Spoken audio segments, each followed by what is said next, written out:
আল্লাহ পাকের হুকুম ছাড়া কিন্তু গাছের পাতাও লড়ে না। আল্লাহ যদি চায় যে আমি অমুক বান্দার মধ্যে এই জিনিসটা দিব, গোটা দুনিয়ার মানুষ যদি চায় যে না ওই মানুষের আমি ক্ষতি চাই, আর আল্লাহ পাক যদি চায় যে না ওই মানুষের আমি উপকার করব, তাহলে গোটা দুনিয়ার মানুষের ক্ষমতা নাই যে ওই মানুষের কোনো ক্ষতি করবে। আর আল্লাহ পাক যদি চায় যে অমুক বান্দা ভালো না, বা অমুক বান্দার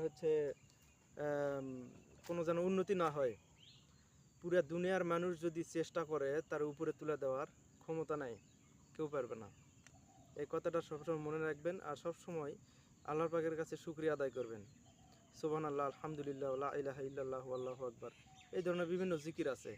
জিকির করলে আপনার মন প্রশান্ত হবে, মন শান্তি পাবে, আপনার শরীর স্বাস্থ্য ভালো হবে, চেহারার মধ্যে নূর আসবে।